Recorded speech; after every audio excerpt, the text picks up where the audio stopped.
What's going on, people, and welcome to Mad About Football. I hope everyone is doing well, keeping safe, of course, in these certain times of a plague.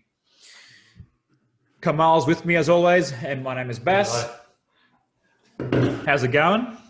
Good, man. Oh, excited. More football. More football. You can never complain about more football. Honestly. Yeah, gotta love football. Exactly. Something to look forward to, especially over periods of lockdown and whatnot in other countries. Thankfully, Australia is now out of lockdown. Yeah, well, we went through the roughness of it. The worst of it. We were locked down the most. I think like 9 months. We were locked down for 6 months from March 18th. Yeah, until literally just like 3 weeks ago, we've been. Like a month ago. Yeah. Yeah, we've been let out. Yeah. All right. So what are we doing? We're gonna give our predictions for match day 11. Wow, it's already match day 11, huh? So there are only 9 games this week because there was a COVID outbreak at the Newcastle training facility. That's right. So the Newcastle Aston Villa game has been postponed. That's why there will only be 9 games this weekend. Yeah. Yeah, there was a bit of a COVID scare. Well, a few of their players copped it too. So, Yeah, I've heard that the Newcastle team has been unable to train and whatnot. So hopefully it's not too bad. Hopefully it gets contained. Yeah, and things can get back to normal as soon as possible. Yep. All right, let's get started with the game first match. It's meant to be Newcastle Aston Villa. Of course, that's not going to happen. So it's Burnley and Everton. Yes, Burnley Everton. Everton coming off a loss to Leeds. Burnley coming off a thrashing from City. Yeah. Burnley needing points. Everton needing points to stay in contention of the top 6 spots. I've got an interesting stat for you. Yes. Out of both teams in the last 5 games, who would you say has the best form? Burnley, because they've gotten a point. I'm pretty sure. In the last 5 games, Burnley has won and drawn 1. Everton in the last 5 games has lost 4 games and they've won only once. But in this game, I don't see Burnley getting the best of Everton. No matter what kind of form Everton are in, I think this is the game where they turn it around. Yeah. Right. I think Everton have too much power, too much class in their lineup to lose to Burnley, especially in the dip Burnley are in at the moment, the little lack of form. Yeah. Right? So I'm going for an Everton 3-1 win. Everton 3-1 win. Let me just write that down. So Burnley, Everton.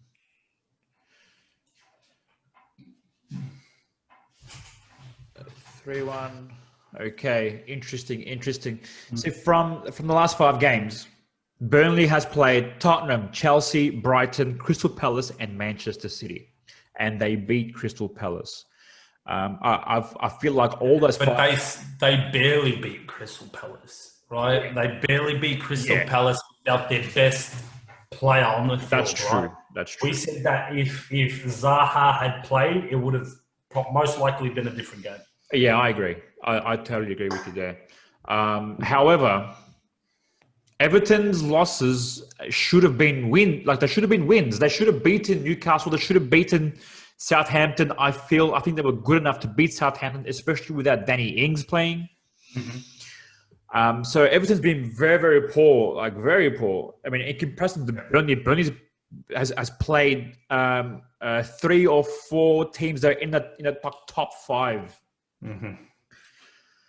So I'm going to go for a draw. I think this will be a draw. Okay. What score line though? I'm going to go 1-1. 1-1? Okay. 1-1. Okay. We'll move on to our next one. Manchester City versus Fulham. Oh, I see another thumping happening here. Really? Yeah. I don't think so. I think this will be a closer game. Right? Yes, if you look at the table, it says two different sides, but I think Fulham at times have been very unlucky with their results. Right? I don't think it's been Fulham have been terrible. You know, I just think their form has just been very inconsistent. Right? They gave it their all against Everton and almost came away with a win. Right? Yeah. They had a very good game against Leicester, and I think that's a massive confidence boost for them. I don't think it's good enough for them to beat City unless they pull something magical and City just don't show up. But I'm going to say a 3-0 City win. Dude, that's still a thumping. No, but like I'm saying that actually, I'll go 3-0. Fair enough. I think, but I don't. Again, it's Manchester City that we expect like pure attack, just free flowing attacking, and they've started to look like they're starting to like get fit again. That all their players are starting to connect with each other again, and all their players are coming back from injury and whatnot. Exactly. So they're going to start looking very, very dangerous. You get what I mean? Yeah, you're right. I'm gonna take a look at the injury list for Manchester City. They only have one player out, and that's still Sergio Aguero with a knee injury. Injury, yeah. Yeah. And Fulham has only 3 players out, and it's only Kenny Tete, who's a first team player who came from Lyon. Lyon is I think he's a right back. He came from Lyon to Fulham. He's still out, and he's not going to come back until the 14th of December. So, I totally think Manchester City is going to be too powerful. They're going But do you think it's going to be like a 5-0 again? Yeah, no. I think it's going to be more like a 3-0. More like a 3-0. So I'm going to say 3-0 as well. 3-0 is good enough. I'm happy with 3-0. Okay. Okay. Move on to the next one, which is where is it? West Ham. Yeah, West Ham United versus West Ham versus United. Manchester United. So this is going to be a good game. so listen. I'm listening. We lost this morning to PSG. Yes. Right. Lost 3-1. Right. Martial is absolutely shocking. I don't know what's going on with his form. If Fred starts this game, I'll be absolutely fuming, right? I don't think if Fred starts this game after the performance he put in today against PSG, he got the red card or whatnot. He was very lucky too not to get sent off earlier in the first half. But see, that's the thing. I don't understand if your player gets lucky and gets away with a deliberate headbutt, and he gets a yellow card for it, wouldn't you see that as a sign that I might need to sub this player off? I agree. Yeah, I have enough talent on the bench to replace him, right? Yeah. Why not just sub him off, right? That's true. And then in the end, it cost us, right? In the end, it cost us. Yeah. Because we went down to 10 men against PSG and they're going to attack. Of course. Right? Yeah, of course. West Ham are on form as well. West Ham have been doing very well in the past recent game, but at the same time, I feel like they are scrapey wins. Yeah, I agree. Like 1-0, 1-0, 2-1. Yeah. Right? And they got lucky too against Aston Villa. I felt Aston Villa was the better team. And really Aston Villa should have been burying that penalty that they had. Exactly. And they were just unlucky, very, very unfortunate that the last goal from Ollie Watkins didn't stand, and VAR recalled it. How many VAR problems do you think we'll have this week? Oh my god, I'm not. I'm gonna try as much as possible not to talk about VAR because I'm literally over it. Yeah, I know. I feel if we are to have any, a plus side for us is that it's away from home, right? Oh yeah, you've been good away. It's away from, we have 8 consecutive away wins in a row. That's a club record for us, which is really surprising. If we are to win this game, we've got to play the same lineup. Where'd your camera go? Your camera disappeared. 1 second, let me try and fix it. Oh man. Why is it not working? There we go. Sorry. Okay. If we are to win or have any chance of scoring and winning, we've got to play the same lineup as last week, right? We've got to play the same lineup as the Southampton game. Oh yeah. Okay. Like right? the diamond. The diamond, but also maybe the same players, right? So Rashford could be injured. I think he got an injury against PSG. Yep. So we'll play Greenwood. We'll play Greenwood or someone Cavani. Else. Or Cavani, right? But we play that 4-3-1-2 formation or something like that. Yeah. And we play Van de Beek. Van de Beek's got to play. Matic has got to play. Pogba's got to be put on, McTominay even, right? Yeah. So it's not like we don't have the people to replace if anyone's injured, but we've just got to show up. We've just got to show up. And even though West Ham are in form, I don't see them beating us, right? I'll go for a 2-0 win. 2-0 win, yes. I feel Manchester United has started to pick up form. They've won their last 4 out of 5 games, which is very good. I mean, they've only lost against PSG in the last 5 games.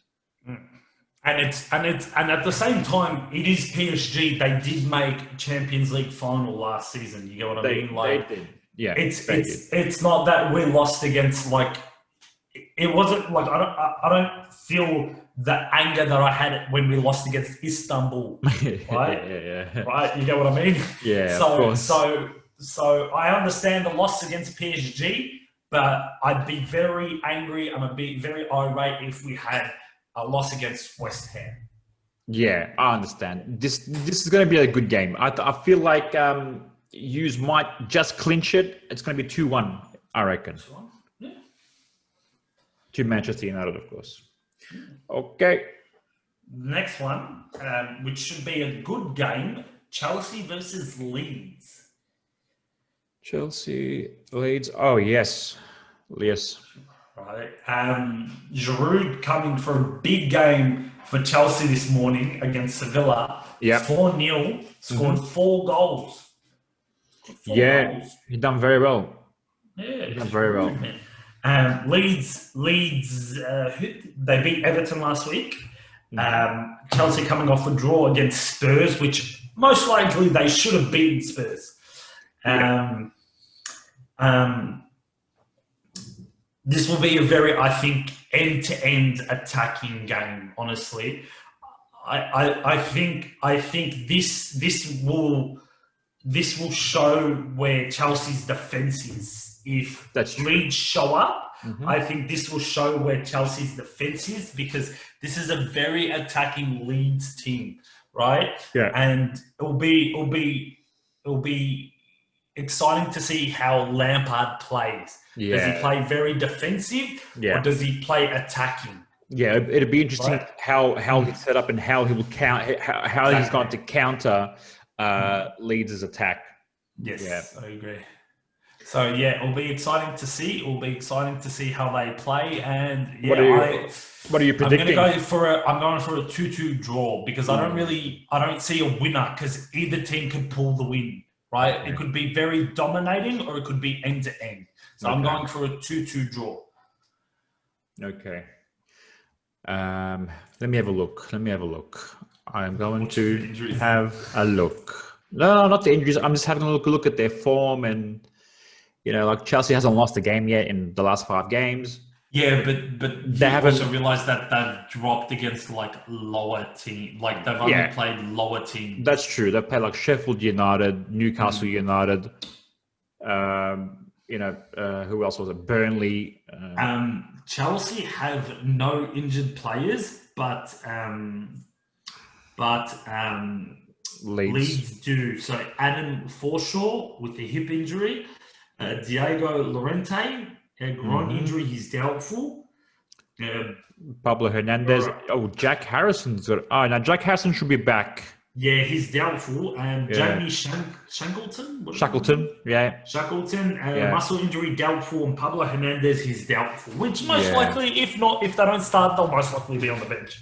Yeah. Chelsea, very lucky, they have no injuries. Yeah. But I'm going for a 2-2 draw in this one. Yeah. Chelsea haven't lost in 12 matches. Wow. Yeah. I think since the Liverpool game. It's going to be a tough one to predict, honestly. I'm going to go for a Leeds win. I reckon it'll be a high-scoring game. You reckon? I reckon it's going to be 3-2. I think it'll be 3-2 to either team, but I'm going to go for a 3-2 Leeds win, Yeah. just to make it a bit different. Yeah. Okay, next game. Now, West Brom, Crystal Palace. West Brom, Crystal Palace. Okay. West Brom coming off a very lucky win off Sheffield. Crystal Palace coming off a loss to Newcastle. Yeah, Right. well, they've lost the last 2 to Burnley and Newcastle. But I think Zaha should be back. I think he should be back, but I don't know if he'll be starting. Most likely, you'd want to start your star player. You'd want to start your best player, yes. I'll have a look. Zaha. He's doubtful. He's just all doubtful at the moment. Yeah, Zaha's still doubtful at the moment. But it has been 2.5 weeks, so most likely, you know what I mean? Yeah. Yeah. Nothing West new. Brom- Nothing new West on the injury front for Crystal Palace. It's just Zaha could be coming back. For West Brom, Jake Livermore, ex-Liverpool player. Kieran Gibbs is injured, but could be coming back. He's doubtful. I see. It's a tough one, this one, because if Zaha plays, then they could win. If he doesn't play, West Brom will win. But I'm going to go for a 2-1 West Brom win. I think West Brom are starting to pick up a little bit of form.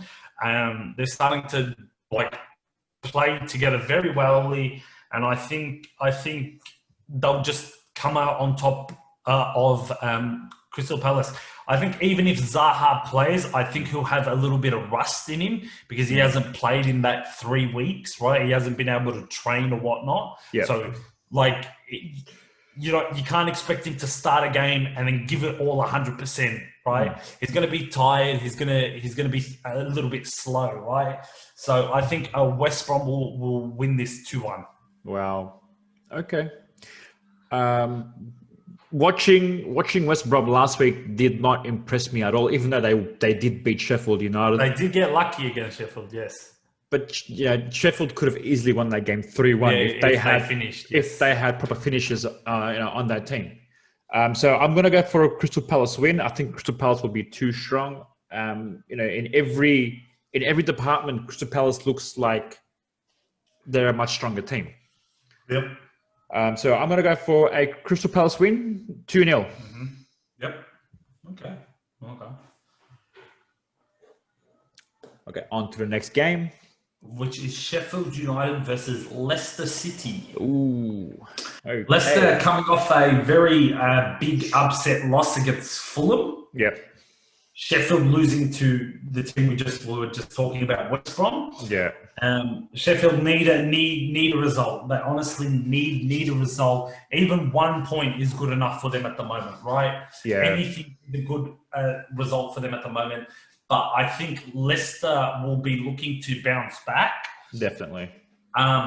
Leicester playing in the Europa, but I don't think it really matters to them. I think Leicester will win. Because I don't see Sheffield pulling up an upset against Leicester unless Leicester don't show up at all, right? But I'm going to say a 3-0 Leicester win. Yeah. I'll go with 3-1. 3-1? You actually think they're going to score this time? I hope so. They've been attacking, and eventually one of their shots has to go in. Right? Okay. All right. One of their shots has to go in. All right. I'm gonna put it down 3-1. Yeah. Put 3-1. Yeah, from seeing Sheffield United last week, it was just piss poor performance from Sheffield United.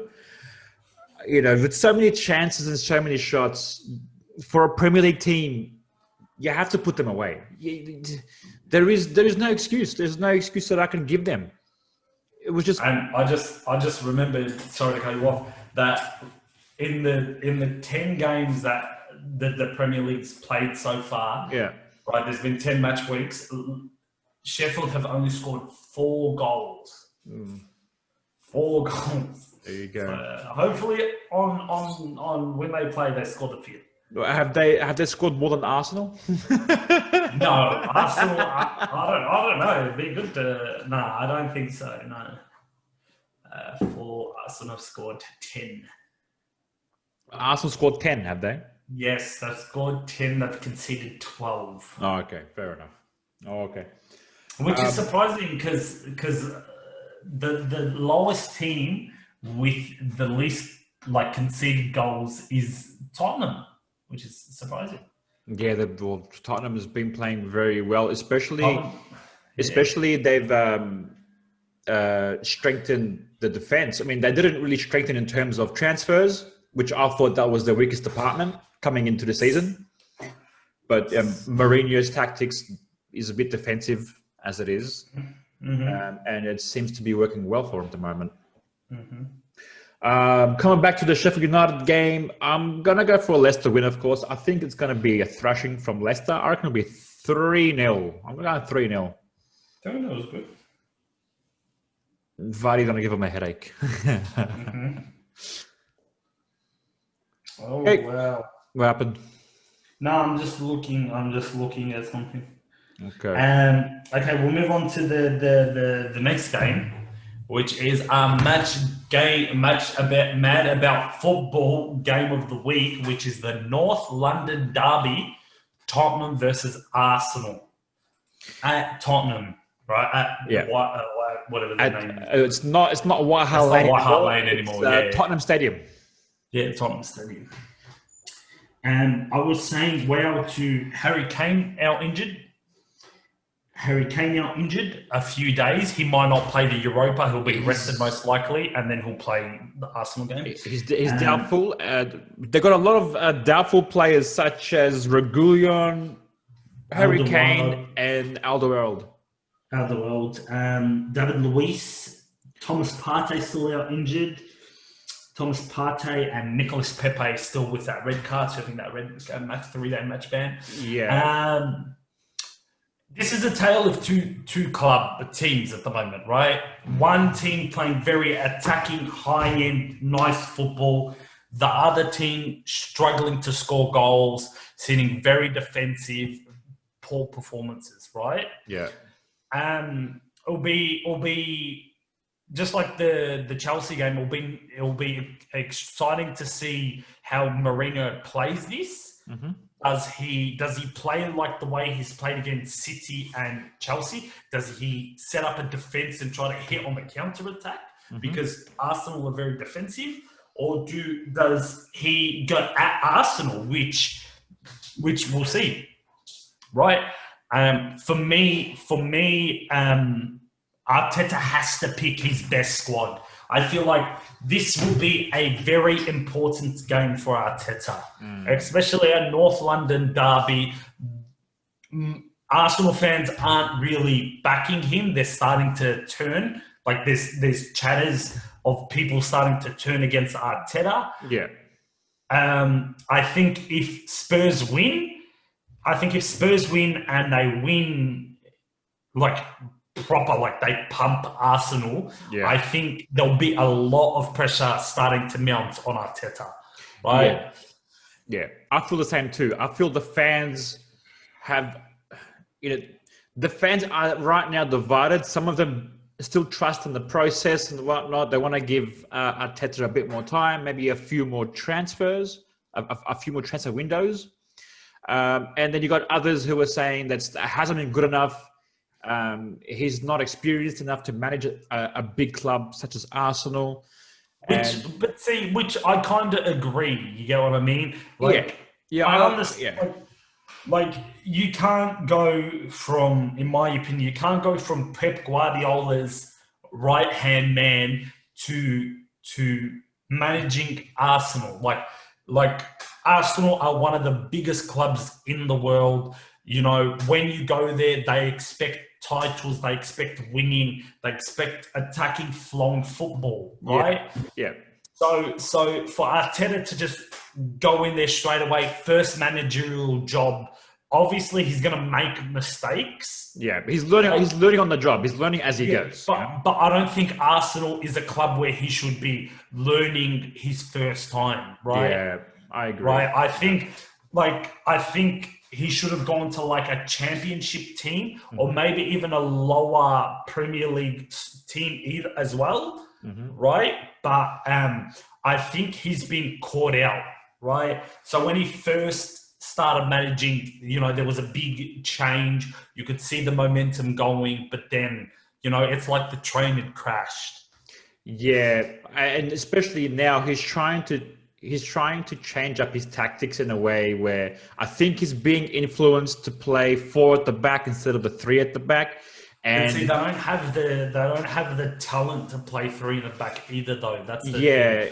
Well, right? They were doing good. They were doing okay with 3 at the back. They weren't leaking as much goals as they are now. In saying that, I feel like they haven't leaked that much goals. That's the thing. They've only leaked 12 goals, right? And that's one of the lowest. But it all started when Aston Villa scored 3 past them. No, see, it was prior to that. See, I think they've showed glimpses of their poor form, right? I think it started with the West Ham game where they barely scraped a win against West Ham, and then I don't know who they played after that. But then it was also against United where it was a very sloppy, it was a very cringy game to watch because no one could have, we couldn't string 3 passes together. They couldn't string 3 passes together. You know what I mean? True. That's true. However, it was a very hard watching game, right? And then their performance just started declining more and more and more until, you know, they are where they are now. Yeah, I felt like after the Man United game when they won 1-0, because they had been playing so defensive prior to that, they were doing okay and just scraping 1-0 or winning by 1. But you can't be doing that against big teams. That's true. That's where after United game, I felt like Arteta felt pressure to change things up and to try and play more expansive. That's why you're seeing now the last couple of games where Arteta has started to play 4 at the back instead of the 3, because I feel like he's being influenced by outside sources or outside forces to be playing a bit more expansive. You know what I mean? Because like the fans are on his back because not just they're not getting results, they're also not playing. They're not showing up. Or playing entertaining football. You know, it's either one or the other. You either play to win or you play entertaining football like Leeds or Sheffield United from last season. You know, when Leeds the Leeds United Arsenal game, right, is a perfect example, right? Leeds played to win. But they also played entertaining football. But Exactly. so did Arsenal towards the end when they had a few chances they could have won it. Yeah. But then I feel that they drop their heads, right? So I feel they'll go forward multiple times. If they don't score, then they're like, shit, like we keep trying, but nothing's happening. Yeah. And then they drop their heads and then they don't do anything. You get what I mean? I feel like Aubameyang during the games, he starts to lose motivation. He starts to lose morale. Because he doesn't have, I think it's because he doesn't have that proper service. Exactly. Because of no one's giving him that proper service, so he gets frustrated, and of course he's gonna lose morale and whatnot.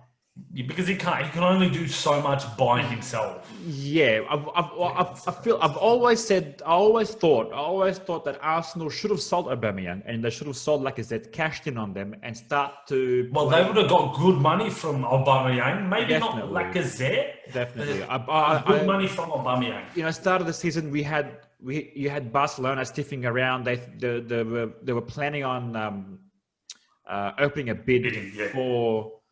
And I seen that Atletico Madrid or Juventus wanted Lacazette. So I would have,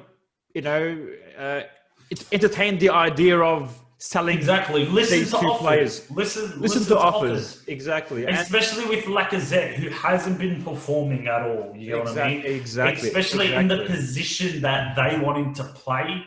Yeah. Right? He's very poor. Very, very poor. Going back to, we've been talking about Arsenal, but going back to Spurs, I think this will be a game where Spurs would want to thrive. Right? This is a game where Spurs would want to absolutely punish Arsenal, right? Yeah. Spurs haven't lost to Arsenal in their last 4 meetings. So they've won 2, they've drawn 2, right? Right, I think Spurs would want to do what City did to Burnley and just absolutely punish them, right? Yeah. Just to put salt in the wounds. You know what I mean? That's a brag. And it'd be Mourinho also, because Mourinho used to always punish Arsenal when he was with Chelsea. Yeah, Arsene Wenger especially. Yeah, especially. So I bet you that little Mourinho would want to in his head, he'll be like, "Yeah, I want to pump this thing." Of course. So I don't see Arsenal getting a result. The first 5 minutes they'll be up for it. The first 10 minutes or whatnot they'll be up for it. Yeah. You get what I mean? They'll come out strong. They'll come out like they want to play. But then I think Spurs' attack and their pressure will get the best of Arsenal.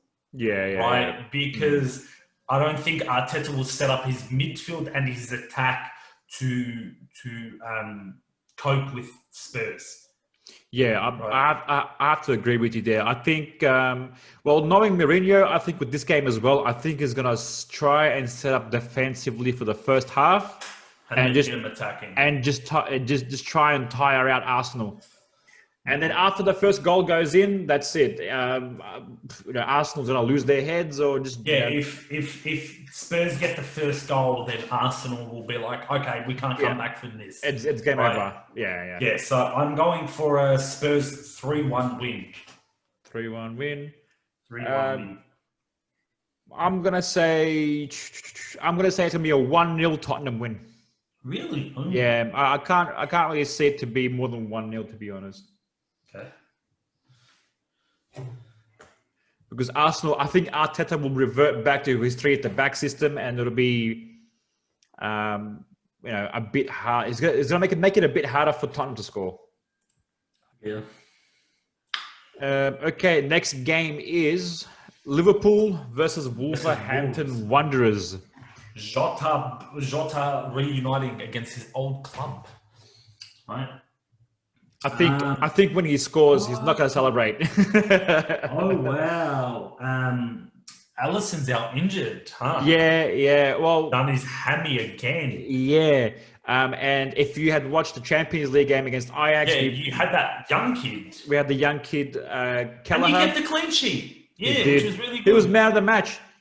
He'd done that amazing double save, and he saved. Adrian would have done it. Adrian wouldn't have done it. No way, no He'll way. most likely start this game as well. And right? and not only that, this young keeper is only 21 or 22. This was his first Champions League game ever. He's had a few starts, I think, in like the League Cup or whatever. Yeah.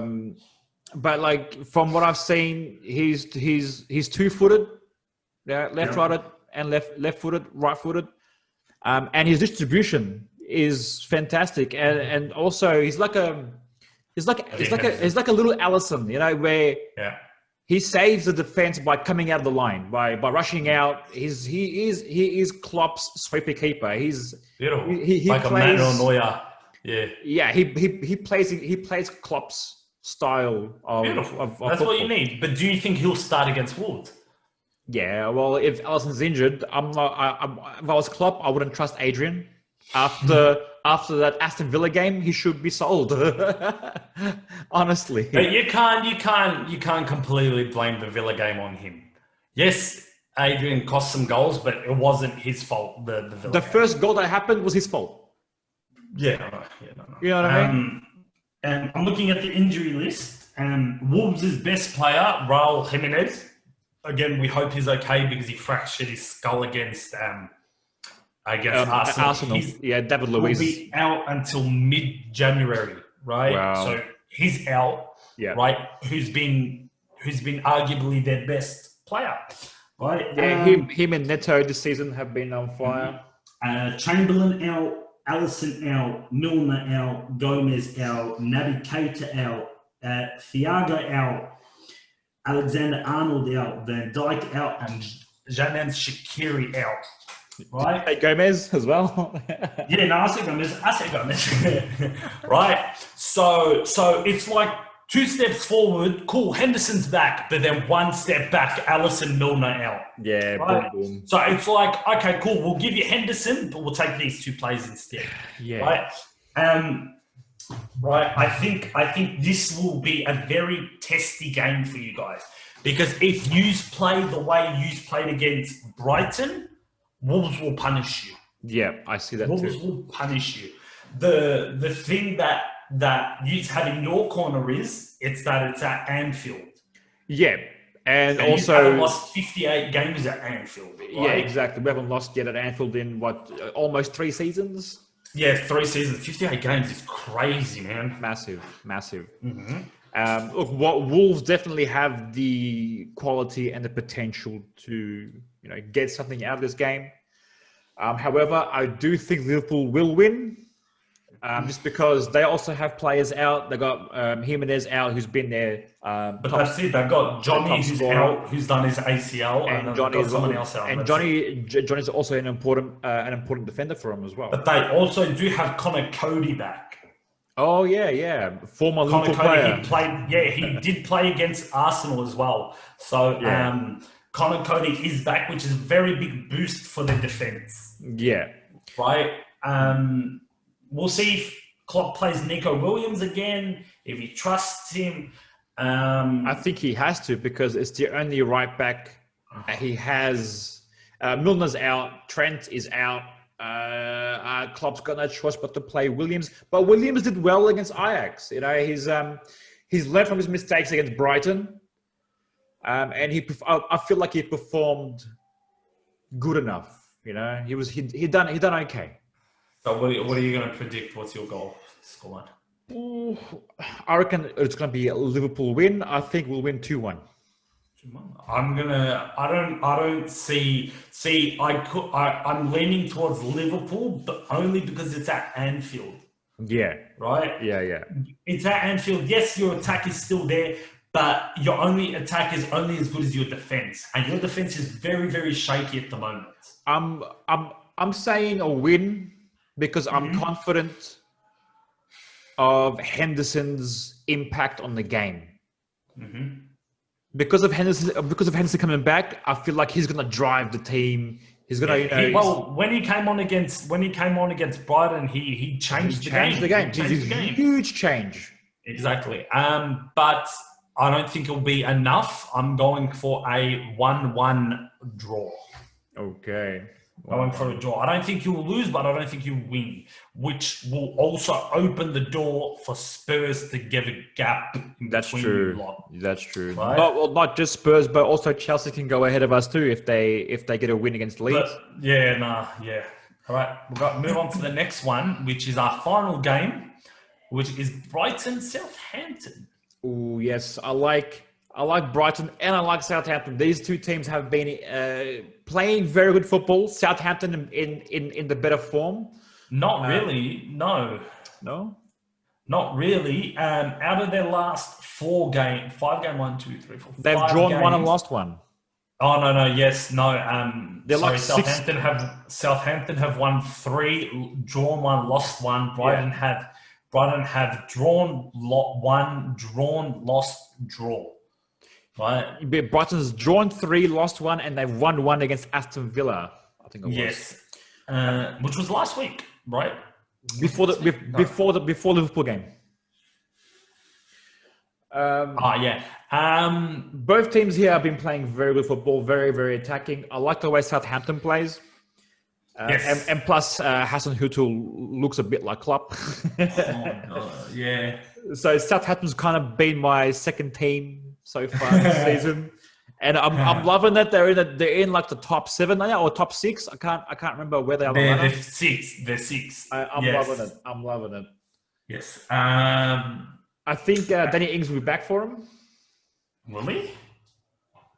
He should be. I think he's back mid-December, not the start of it. Mid. I see. I think he'll be back for like that Christmas period. Okay. I'll have a quick. I do too. I think they lack that attacking finish that they do have with Danny Ings. But at the same time, you look at the United game, they did score 2 against United, but they just dropped at the end, right? Yeah. I think they'll be too strong for Brighton. Mm-hmm. I think it'll be a very close game. I'm going for a Southampton 2-1 win. Yeah, I feel Southampton's going to be going in this, like guns blazing, attacking football. Brighton have been very unlucky throughout this whole season. We've been saying that how many chances that they've missed or hit the post or missing penalties. But Southampton, even though they've lost Danny Ings to injury for the last couple of months, Ward-Prowse has stepped up with that captain mentality where he's been on fire, sensational free kicks, Beckham-esque, I should say, style of free kicks. And I've really been loving the way that they've been playing. Even Theo Walcott's resurgency as well. But it seems like Danny Ings could be back. He's back in training, and it's saying that he could be an option for the Brighton game. And also Nathan Redmond could be back as well. So that's some good news going forward for Saints fans. And I feel Southampton as well is going to be too strong for Brighton. I'm going to say 2-1 as well for Southampton. Okay, that's it. That's our prediction. That's our predictions for game week 11. If any of you guys have any predictions of your own, please comment them down or whatever. Or you can post them on Twitter if you like. I have my Twitter and on my YouTube. Yeah. As always, please like our videos, share, subscribe. It will really help us out. Yes. And for now, I'm gonna just we'll say good night and we'll see you again next week. Yeah. See ya.